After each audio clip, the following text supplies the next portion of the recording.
What's going on, YouTube? Figured I'd do a daytime video of the 3000 GT.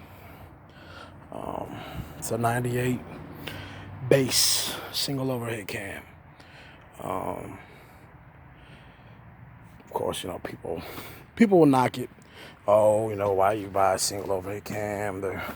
Whatever. I'm gonna tell you exactly why I bought the single overhead cam. I bought this single overhead cam because I know the motor. The single overhead cam 12 valve G672s are non-interference motors. So I can be doing a burnout and snap the belt 5,000 RPM and it's not going to cause any damage to the engine. In fact, in that motor, I've done it several times in some early 90s Daytonas, showing off and snap the belt. Every single Daytona I've had with the 3.0 V6, how I've done it. And change the timing belt, and she's good to go. So, little backstory on the car is chilling at home on a Sunday. Wifey shows me the car, said, "Hey, look at this. What you think?" And it was filthy, just covered in mud, and the old tires. I can actually show you what they look like.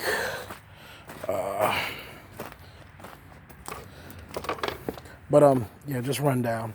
The guy wanted $750 for it. The fact that it was running and driving, I said, all right, $750 is not bad. I can clean it up and probably sell it for $1,000. So I'll make a couple $100 off it and be good. But when I drove it home, I was like, nah, man, I'm gonna fix this thing up. Cause I like doing stuff like that. So I cleaned it up, and it cleaned up very well. I mean, as you can see, it doesn't look terribly bad, but the front is showing clear coat wear, as you can see. But all in all, the body's pretty good. It's got a pretty nice sized dent there, which I'm thinking I'm gonna replace the fenders. I've seen some aftermarket fenders that look pretty good. Not gonna get too ricey with this. I think fenders will complement the car pretty well. If nothing else, I'll just replace it. And I got a couple small little dings, like one's right here. You can't really, I guess you can see it. But other than that, the body's pretty straight. I think I'm gonna replace the front bumper. It's not like beat up, but it just, I don't know. It's got some curb rash on the front corner over there. The headlights need to be replaced. They're faded bad, and unfortunately, these are the painted headlights. So there's nothing I can really do about that other than replace them. It's not on the outside, it's inside the paint. So yeah, I've tried buffing them and cleaning them up.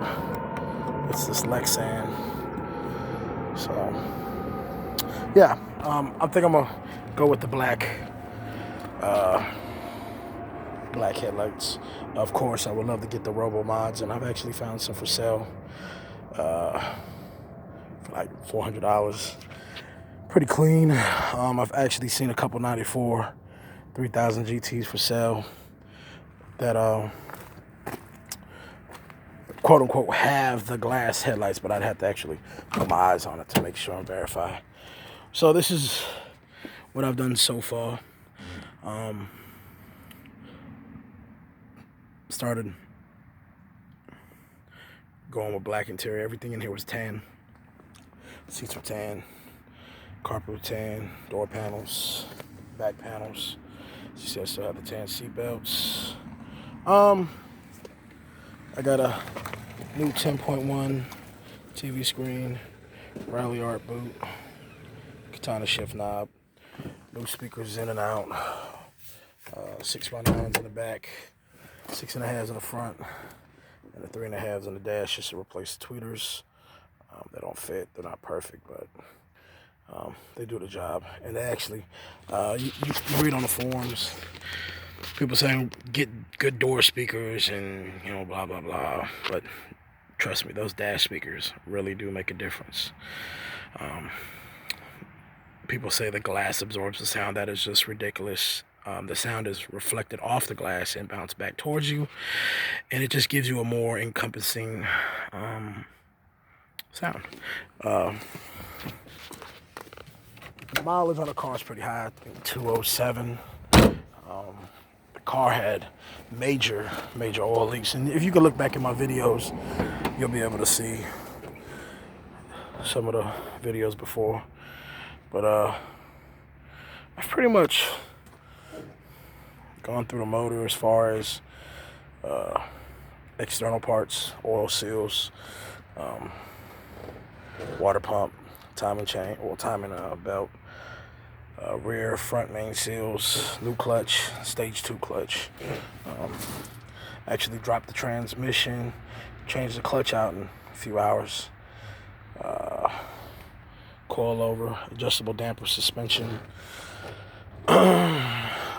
NGK spark plug wires, NGK plugs, cap rotor,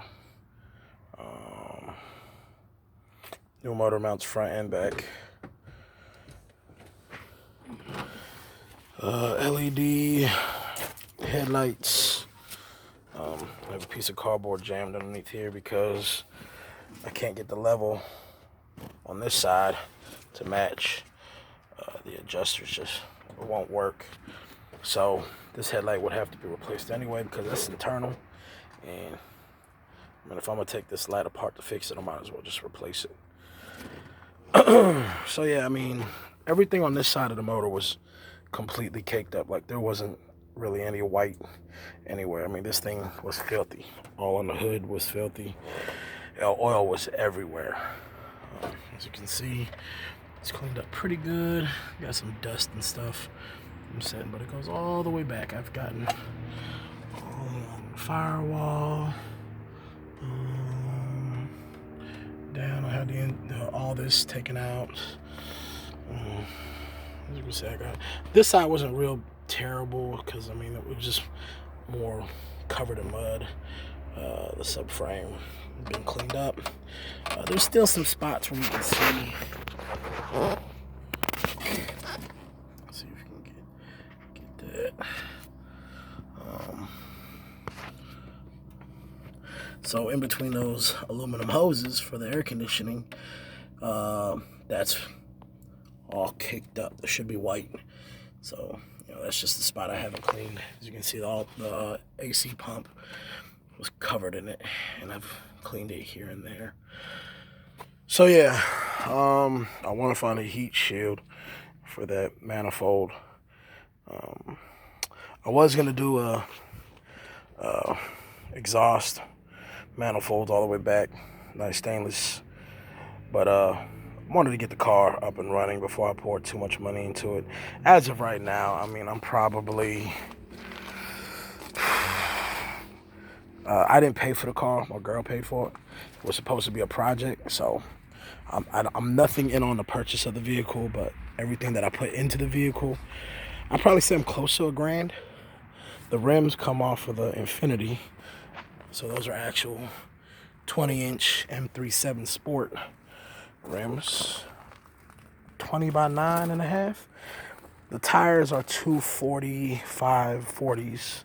So I would definitely want to downsize that. Actually, I can't put any negative camber on the fronts because they'll rub the coils, the tires will. So I'm thinking a 225 30 would be a nice look on these rims on this car. Wouldn't be shit for spares on this car, but I think I'll be okay. I'll get me another set of 22s for that. The chrome 22s for the Infiniti got fucked up. Got one in the back of the Suburban. I literally put the tires on the back rims, kept them for a while off, put them on, and the next day hit a pothole in the rain and just wiped them out. So I have 3 good rims, 1 bent one, and I can't find a replacement. So I'll just hold on to those. These NGK wires, okay, so I went cheap and I bought them off eBay, and you get what you pay for. So I'm gonna tell you right now, you put these things on, they're not coming off without breaking. I'm telling you right now, they go on, they're not coming off without breaking. I keep getting a check engine light for a number 4 misfire, so I wanted to check the plug. When I took the plugs out and replaced them, the number 4 was pretty fouled out, so I just wanted to see the condition of it. And I could not get the wire to come off. Finally, I got a spark plug boot plier, and I was able to get it to come off, but the fucking metal clip that sticks on the top of the spark plug was still on the spark plug. Luckily, you know, I know how to assemble these, so I fixed it. You know, slid the boot off, and reattached everything, and so it's not coming off until I get another set of wires. So don't go cheap on everything. Some things are cool, but when it comes to something important as a spark plug wire, don't go cheap. Don't go cheap on the motor mounts, you know, stuff like that, because it's pretty important shit. What else? So all new systems.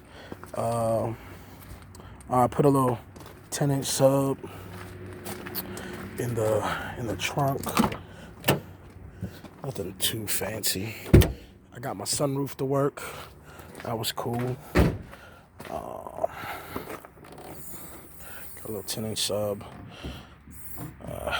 One of those power acoustic 2500 watt amps you get from Walmart. They do plenty fine. And I'm using some 4-gauge wire for the speaker terminals. Sounds real good. Oh god, this trunk is weird. Yeah, so I need to replace that wiper. I'm hoping that it's just this part. I can just find a replacement, but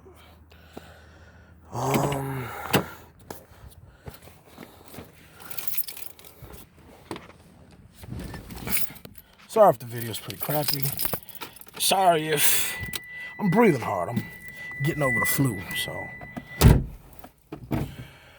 don't mind me. I can hardly breathe. My shit's all congested. So yeah, I mean, the black interior, I think, looks way better than before. If my fucking camera will focus. Maybe not. Jesus. I don't know what's up with this thing. It's just tripping.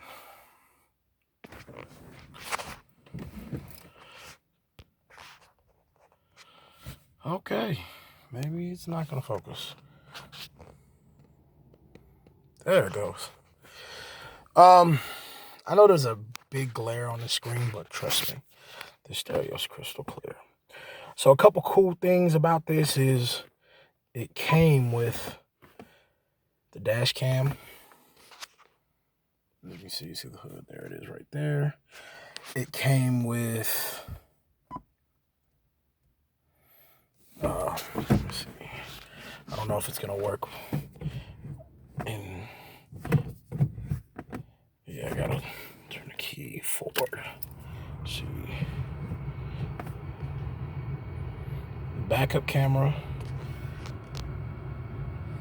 It's pretty clear.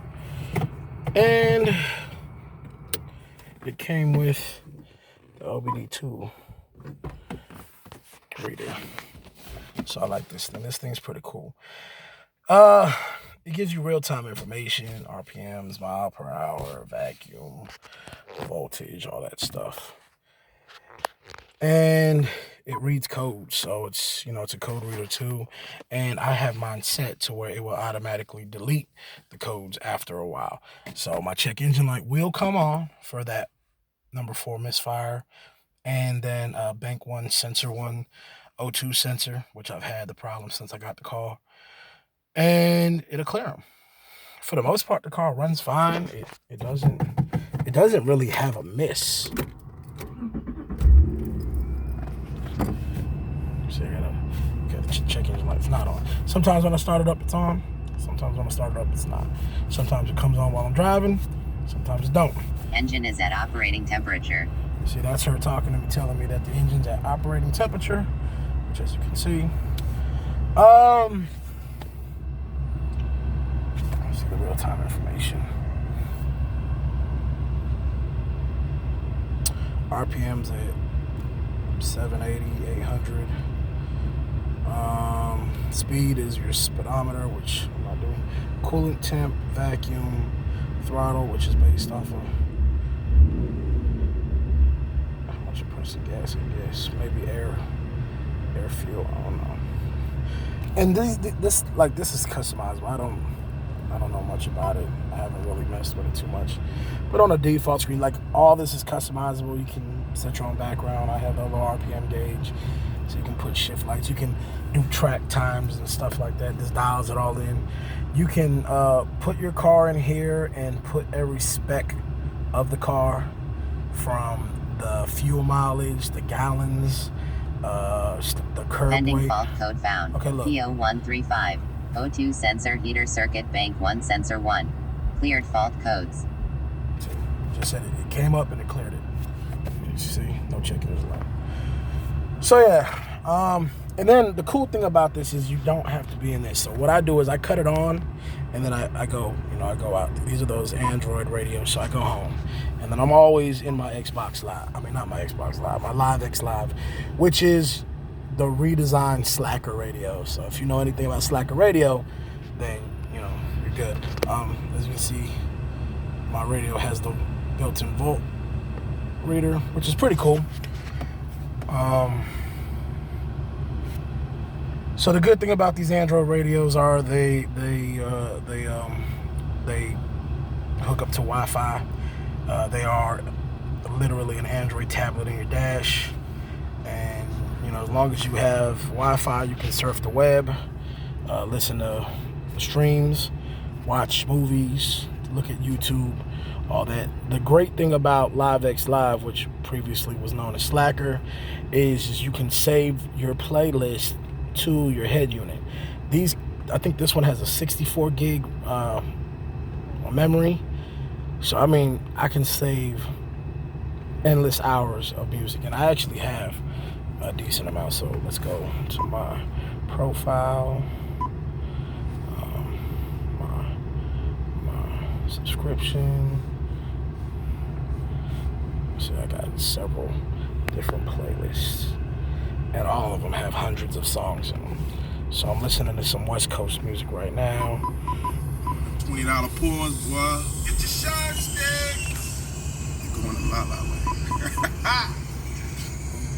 Yeah. I'm serve these motherfuckers tonight, boy. You got your shit? Bitch ass nigga. You want static? Yo, that is just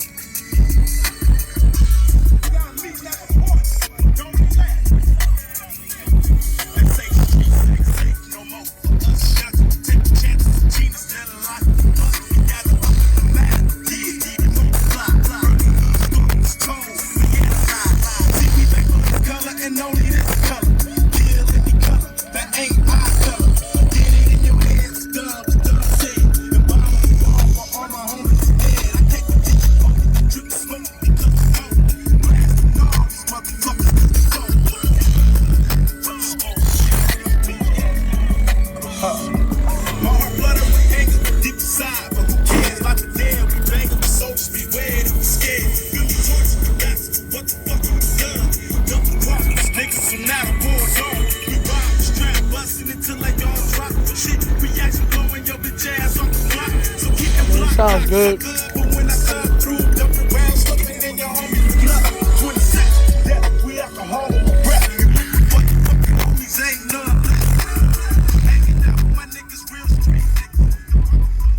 So yeah, I mean, for what it is, man, it sounds really good. I have a 4-channel MVX 800 watt amp that I bought just for this car, and I don't even know if I'm gonna use it, to be honest, because I mean, to me the stereo just sounds good already. So check out this. Oh shit, Let's go check out these LED headlights.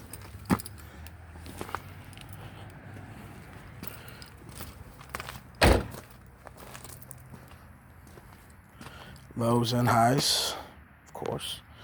I'm sorry everything looks so fucking glared, man. It really isn't that bad, but yeah. I don't know why, but the low beams have a little bit of a bluish purple hue, and the high beams are just pure white. But you can hear the fans going. And I've been in several decent rains and haven't had any issues with them, so I'm gonna say they're pretty good as far as dealing with the weather, because I'm pretty sure that gets wet. It's not much protection from the elements. I guess that might still look good. But alright, man, yeah, that's it. So 3000 GT is coming along just nicely.